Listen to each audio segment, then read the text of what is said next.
Fala pessoal, bom almoço para todos vocês aí. Vai ser um almoço preventivo hoje. Um almoço onde eu, Lucas Padilha, médico de família e comunidade pela USP de Ribeirão Preto, um dos professores da preventiva aqui da Medway, compartilharei com vocês algumas apostas que o nosso time tem para a prova da Santa Casa de São Paulo, tá bom? Para isso, é importante que a gente já conheça o padrão da instituição, um padrão de memorização. Então a gente precisa, pessoal, não tem aquela leitura que passa direto ali, a gente precisa ter atenção aos conceitos, atenção às informações que aparecem no nosso enunciado.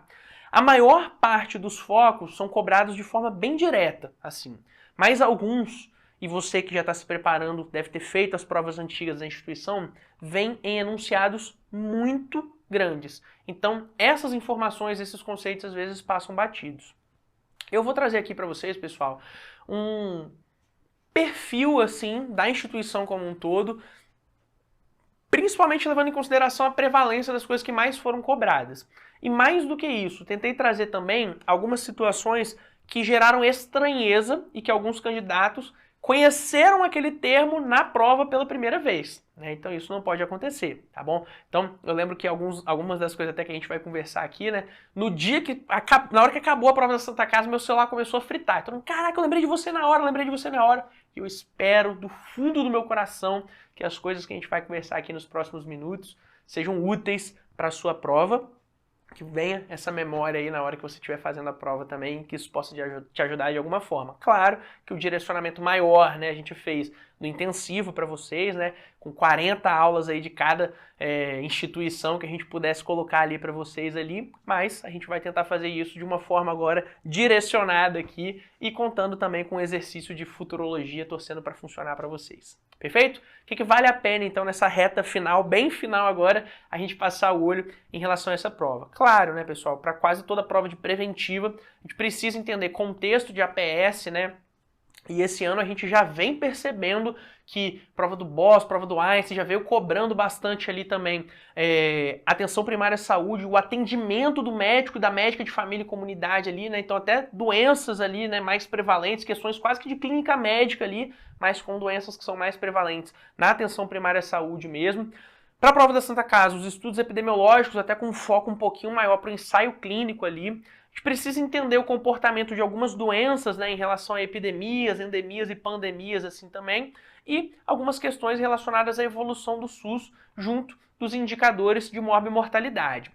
A Santa Casa, pessoal, não é a instituição mais politizada de todas em relação à sua prova, tá? Acredito que a Unicamp, né, tem esse viés um pouco mais forte, a USP Ribeirão faz isso também, mas a Santa Casa também faz, principalmente pelo contexto que a Santa Casa está inserida, né? A gente tem uma população em situação de rua ali, existe um ambulatório, né, que consegue fazer esse atendimento dentro da instituição, então isso aparece na sua prova.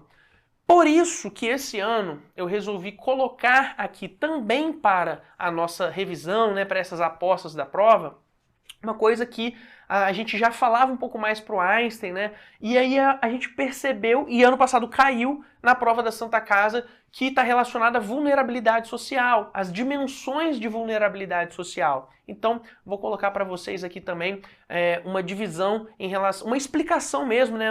Essa explicação final aqui, né? O ato de encerramento de hoje nosso aqui, não vai ser simplesmente citando, né? Como eu vou fazer em relação a alguns atributos, algumas coisas aqui. Eu vou destrinchar para vocês dimensões de vulnerabilidade, porque gerou estranheza em alunos no ano passado, né, alunos que não tinham feito a preparação direcionada que a gente tinha feito ali, onde a gente já falava sobre vulnerabilidade, dimensões de vulnerabilidade. Então, eu acredito que como foi uma questão que separou bem os candidatos em relação à proporção de acerto, acredito que a banca possa manter isso para selecionar também os seus participantes esse ano. Perfeito? Mas como eu disse, a gente precisa entender o contexto da instituição e não dá para ir para a prova da Santa Casa sem dominar a abordagem das políticas para a população em situação de rua. Pessoal, então em relação à evolução que a gente teve, a gente tem de citações que podem aparecer nas alternativas em relação a data e política. Em 2009, a gente tem a Política Nacional para a População em Situação de Rua. Em 2011, isso fica efetivo com as equipes de consultório na rua. No ano seguinte, a PNAB, a Política Nacional de Atenção Básica, coloca as equipes de consultório na rua bem parecidas com o modelo atual que a gente tem hoje. Padilha, legal essa linha do tempo. Você falou agora que em 2012 ficou com o modelo que tem hoje. Tem um grande problema nisso. Eu não sei qual é o modelo que a gente tem hoje.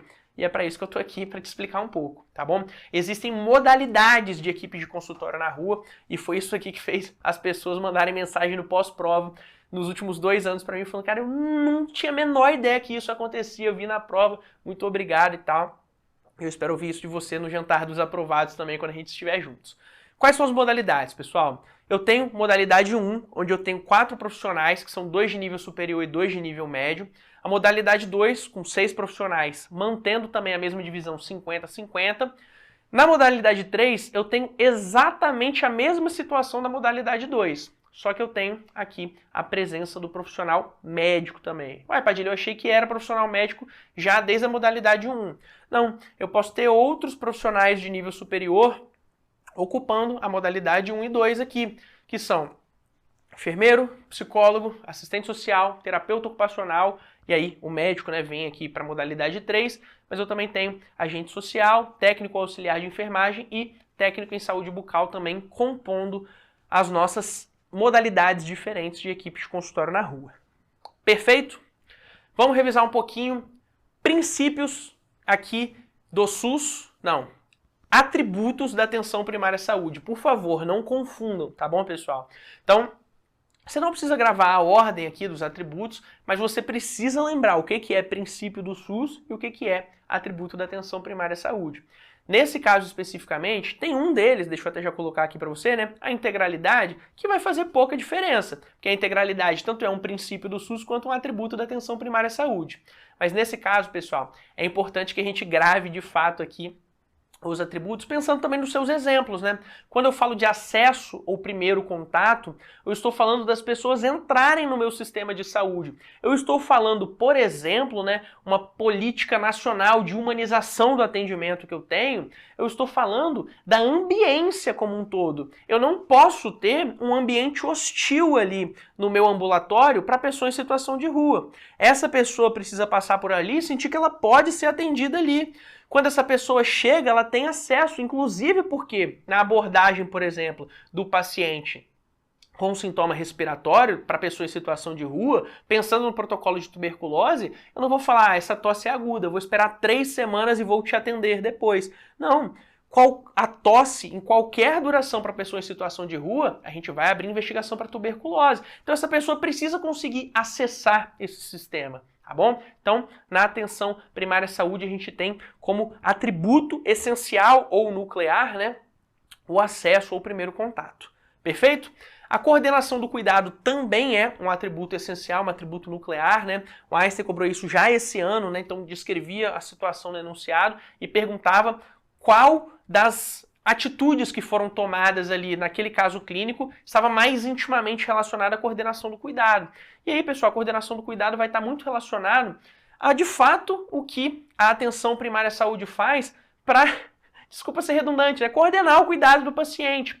O decreto 7.508 do ano de 2011, ele coloca a atenção primária à saúde como a ordenadora preferencial dessa jornada do paciente na rede de atenção à saúde que ele tem. Então uma criança com câncer, por exemplo, ela vai ser atendida ali na atenção primária à saúde, mas ela vai ter que passar no atendimento na atenção secundária, né? Então, na oncologia, não sei, na hematologia, fazer esses atendimentos. Pode ser que ela precise ser referenciada para um hospital para realizar quimioterapia, radioterapia. Então, o acesso a todos esses pontos, o ideal é que a atenção primária à saúde seja responsável por fazer esse meio de campo, por coordenar esse cuidado e também a jornada da informação dentro desse sistema de saúde.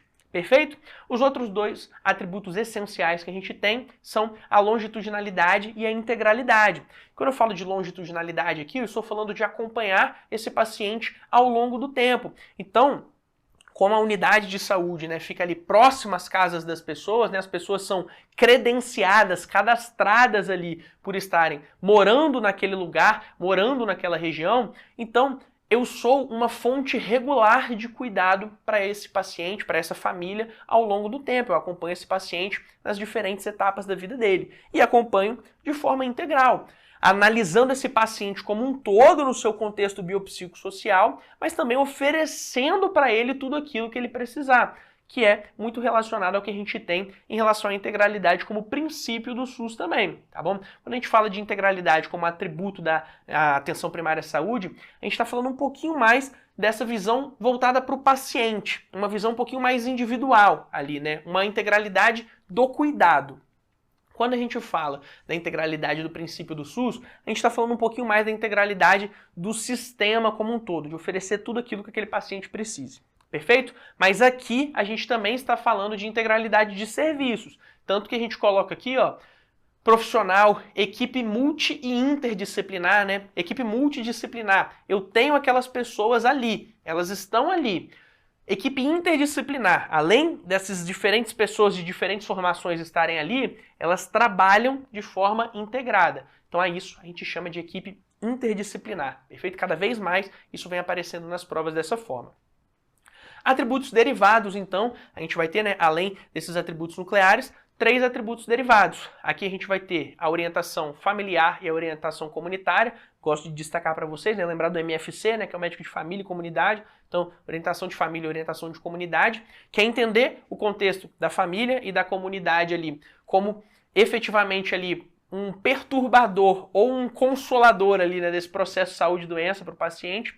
E a competência cultural, acho que posso usar um exemplo que foi da prova do Boss esse ano, que ele falava sobre casos que a gente teve ali de uma campanha de conscientização para a população ali daquela área, daquele território da unidade de saúde, mas como moravam muitos bolivianos ali também naquela região, que eram refugiados, a comunidade, a equipe da Estratégia de Saúde da Família fez cartazes também na língua nativa deles, para que eles pudessem entender as informações que estavam sendo passadas. Então é isso, uma adaptação da unidade ali, uma adaptação da equipe às características que a gente tem do território, da comunidade ali. A ideia é reforçar a equidade, colocar todo mundo numa situação de igualdade.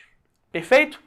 Quando a gente fala aqui, então, de atenção primária à saúde, esses são os atributos, esses são os principais exemplos. Com isso, eu me sinto tranquilo para a gente dar um passinho para um outro assunto, que são os estudos epidemiológicos, pessoal. Dentro dos estudos epidemiológicos, eu queria falar principalmente quando a gente fala de prova da Santa Casa. Quando vocês erram isso aqui, o viés. Tá bom? E quando a gente fala de viés, pessoal, eu vou destrinchar diferentes tipos de vieses para vocês aqui, para que vocês consigam analisar situação, problema, enunciado e identificar que tipo de viés que foi descrito ali, tá bom? Então, tradicionalmente isso apareceu já bastante na prova da Santa Casa, merece a nossa atenção aqui. Perfeito? Falácia ecológica é um tipo de viés. E na prática, pessoal, o que é falácia ecológica? É você tentar trazer para o individual uma conclusão que veio de um estudo que foi feito de forma agregada, de forma coletiva. Já me explico para vocês com um exemplo.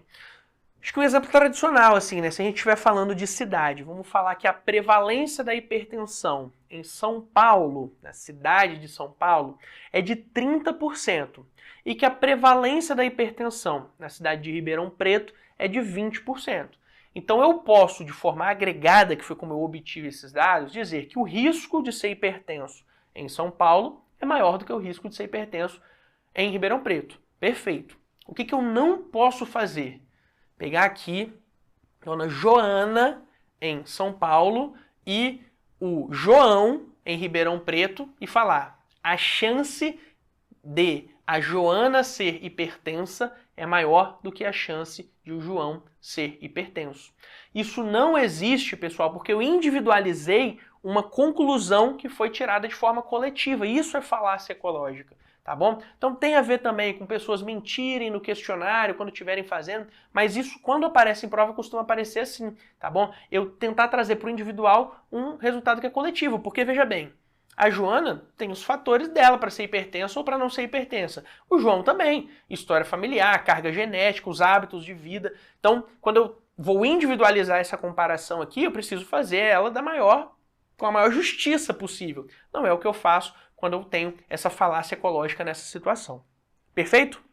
Outro tipo de viés que pode ter é o viés de seleção. Ou seja, o pesquisador determina os grupos ali e a gente acaba tendo, eu quero aprovar o meu medicamento, então eu vou colocar para testar o meu medicamento pessoas que sejam mais saudáveis, que tenham ali menos comorbidades ali, né, menos fatores complicadores, e coloco ali para utilizar outro medicamento ou placebo pessoas que já tenham uma maior chance de dar errado ali. Opa, isso é um viés de seleção, que eu consigo evitar muito facilmente. Se eu fizer um sorteio de quem vai para cada grupo, eu estou aleatorizando isso, estou tornando isso, eu estou selecionando de uma forma randômica. Então isso é bom para o meu estudo quando eu consigo evitar esse viés de seleção.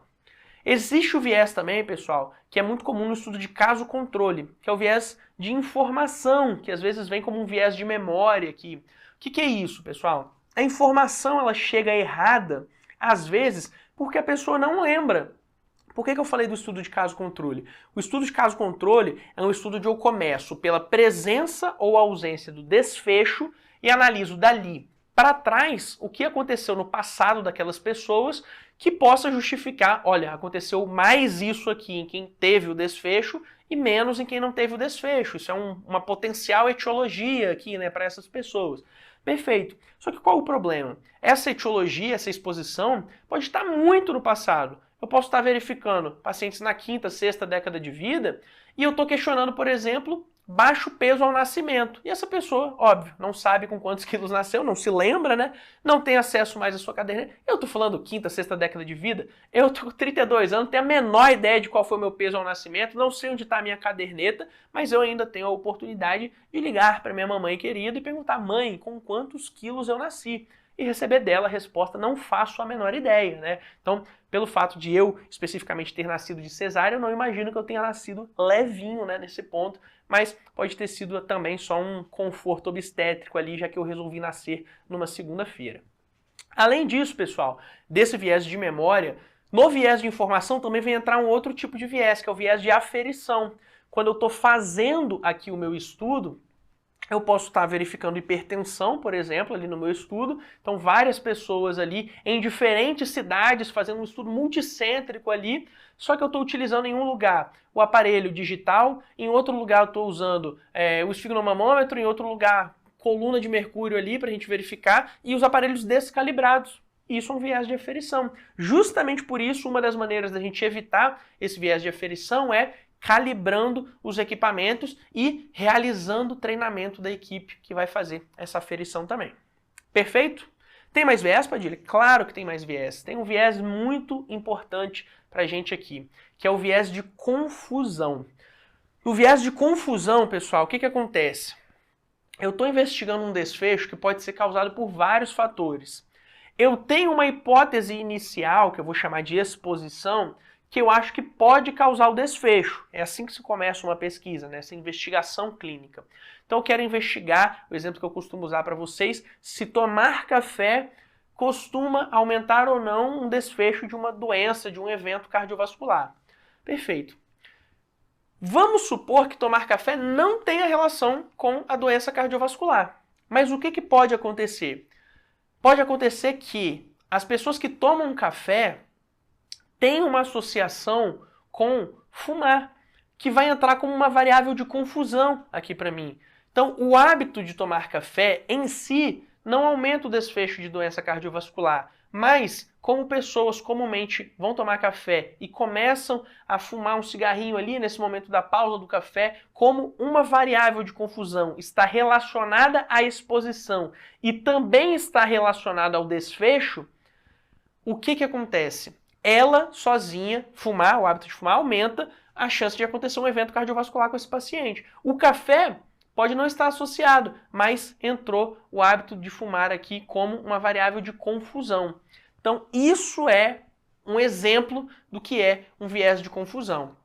Padilha, tem como evitar? Tem. Como que eu evito viés de confusão no meu estudo? Com estratificação. Isso caiu na prova do Boss esse ano também. Então, se eu separo, posso estar confundindo a prova, acho que foi na prova do Boss. Se eu separo em grupos especificamente ali, ó, então o grupo que é hipertenso, o que aconteceu de desfecho de doença cardiovascular? O grupo que é diabético, o grupo que toma café, o grupo que fuma, e a gente consegue ter. É claro, tem pessoas que, ao estratificar, né, essas pessoas elas estão presentes, a mesma pessoa em diferentes grupos, né? Mas a gente vai conseguir ver o peso, a associação de cada um desses fatores isoladamente. Perfeito? Ainda dentro dos estudos epidemiológicos de uma maneira geral, quero falar sobre ensaio clínico, tá bom? A Santa Casa colocou ensaios clínicos nas suas últimas provas, né? No contexto de pandemia isso foi mais evidente.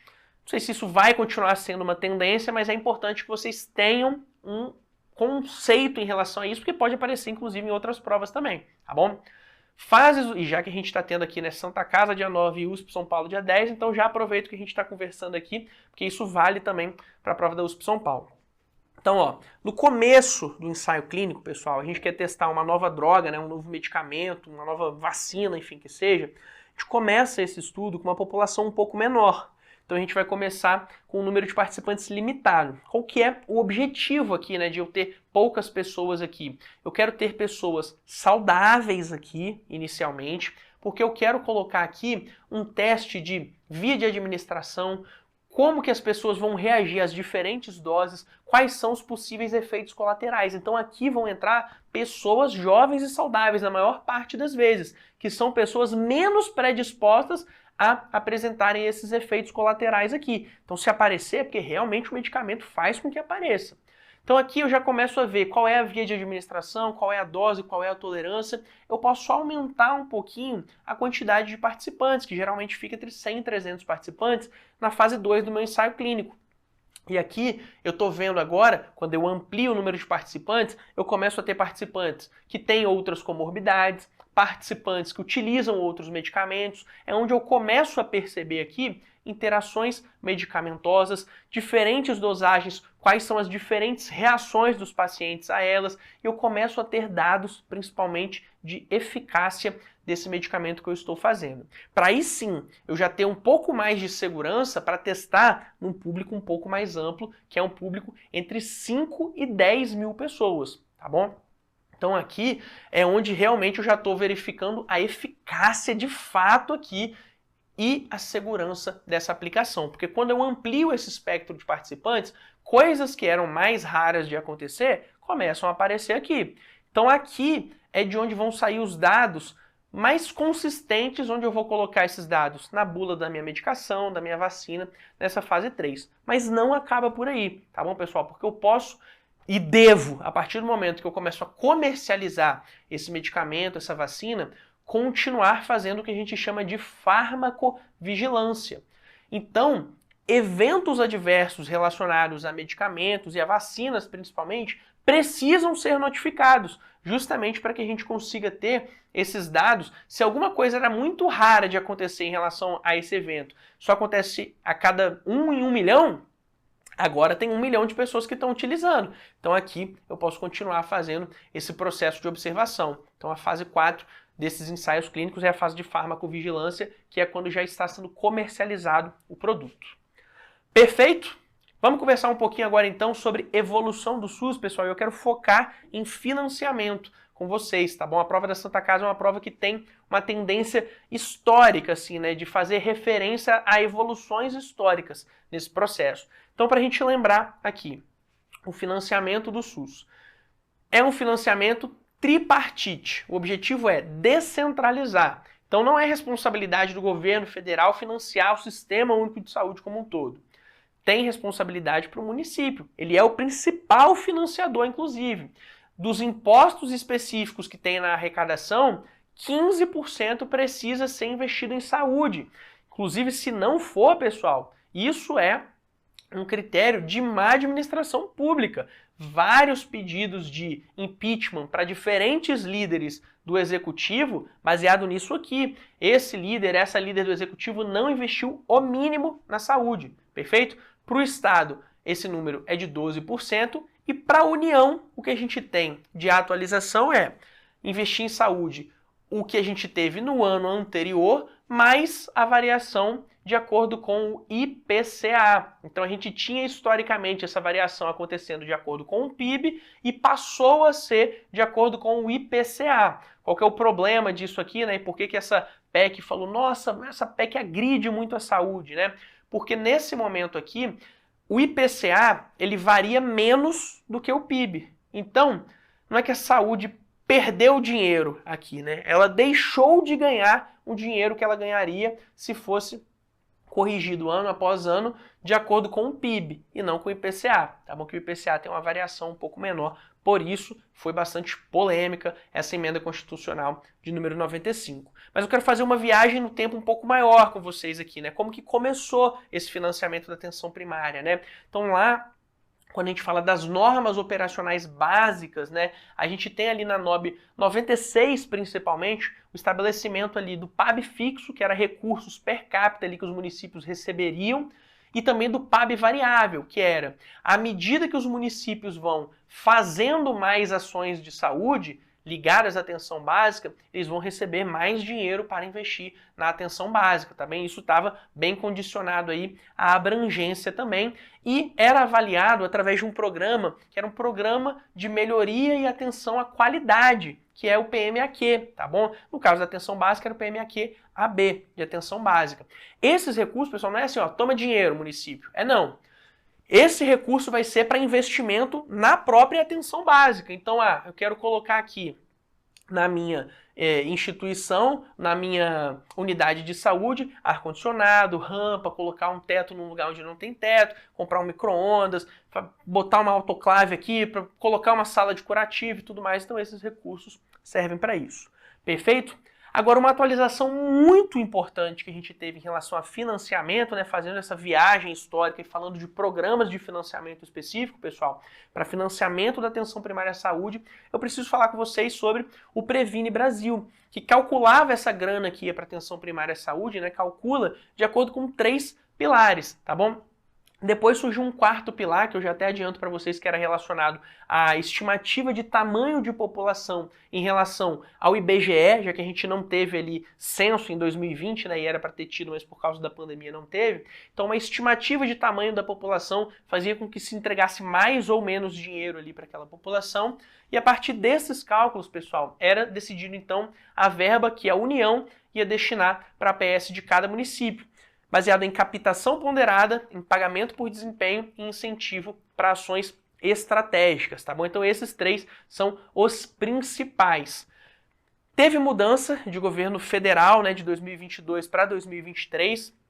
Não houve uma mudança muito forte em relação a isso ainda, em relação a esse modelo de financiamento, né? Então, logo que o atual líder do executivo foi dar ali a sua posse, né? Então fez um revogaço que foi chamado, né, para algumas coisas do governo anterior. Isso é muito simbólico de trocas de governo assim, né, para dar um norte de para onde se quer ir naquele momento.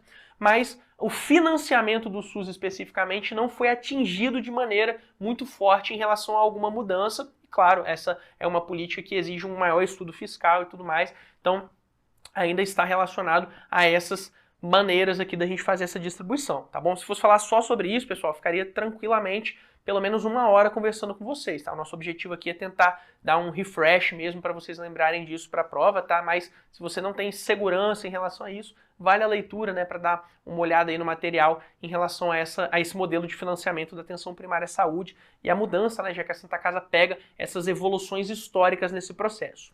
Perfeito?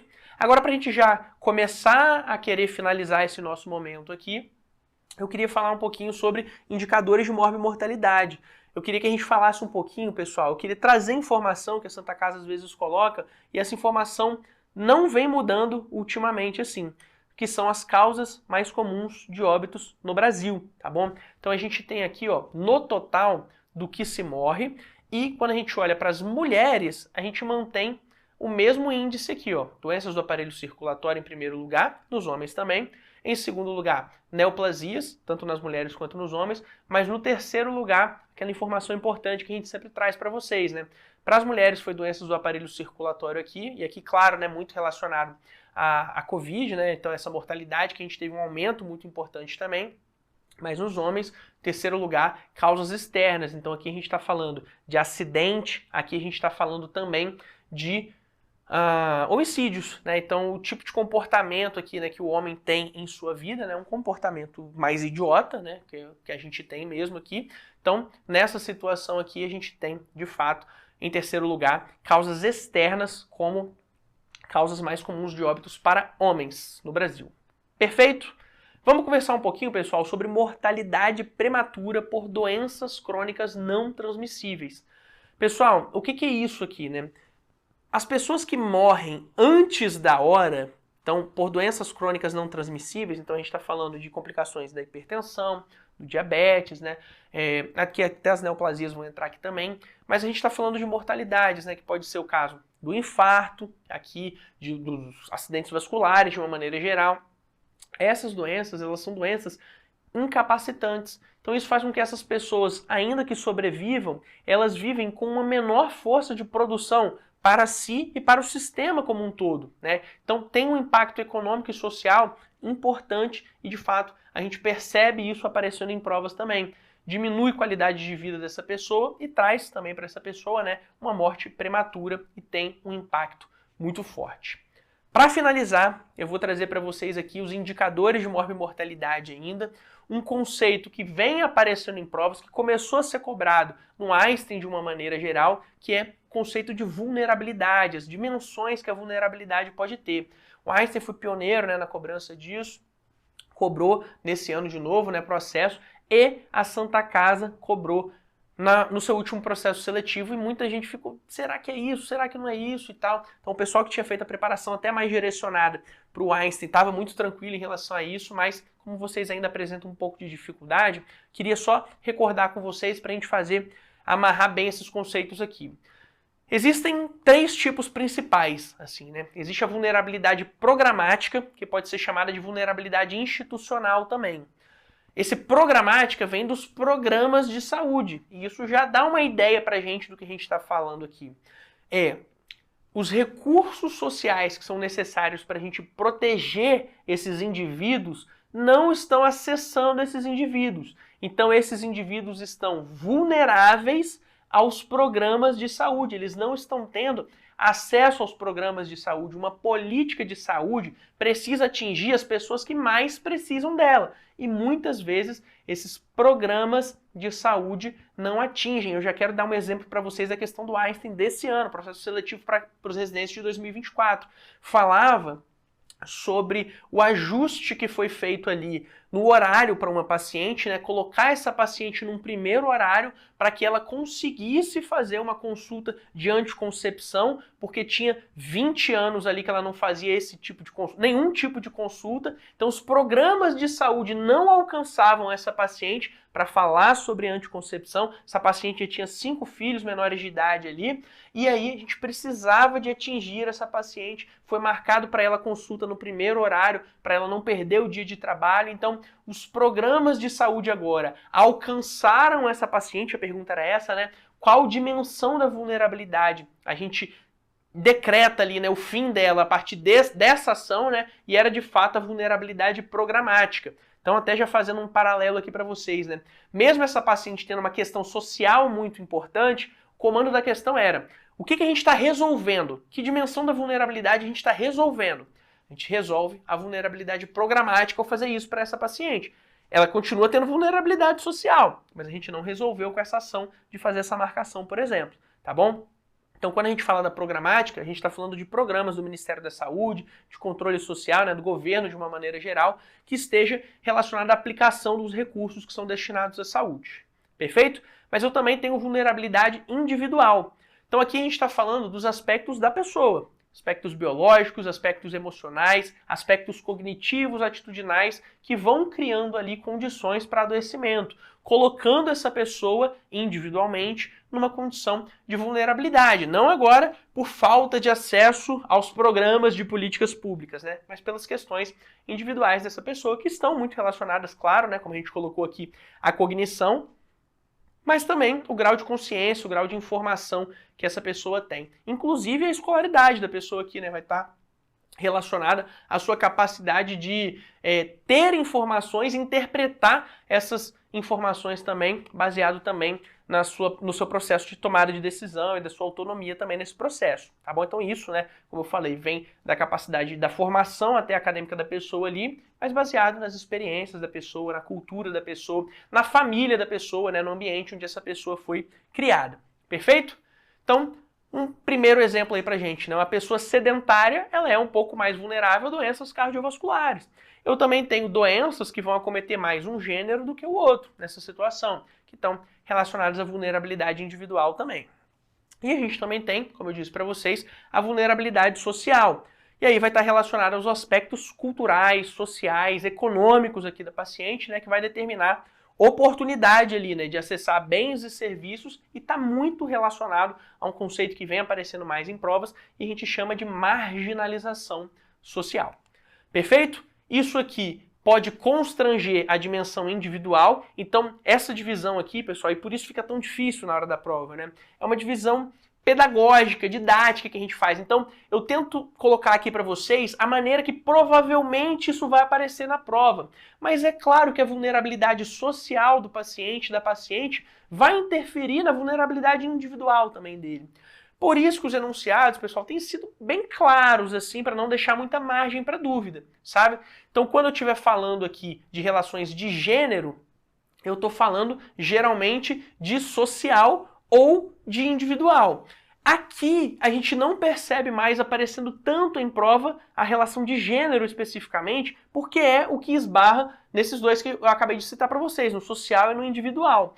Mas, quando a gente estiver falando de relação de vulnerabilidade social, a gente vai estar falando de políticas de saúde que, apesar de programáticas ali, políticas econômicas, de saúde, de economia e de tudo mais, apesar de programáticas, essas políticas vão atingir o ponto de vista social, o ponto de vista também programático e também individual. Mas quando a gente está falando do social, vai estar um pouco mais relacionado, pessoal, ao aspecto econômico, inclusive, tá bom? Então, quando a gente estiver falando de aspecto econômico ou de uma organização melhor, de uma região específica ali para dar acesso à saúde, a gente está falando de vulnerabilidade social. Eu acredito que se isso aparecer na prova da Santa Casa, a gente vai ver como vulnerabilidade programática, tá bom? E falando sobre políticas públicas de saúde para isso. Combinado? Então, eu queria deixar de falar sobre isso com vocês, apareceu na prova do ano passado, né? Então, queria falar sobre isso e com isso devolver a vida de vocês para vocês aí, tá bom?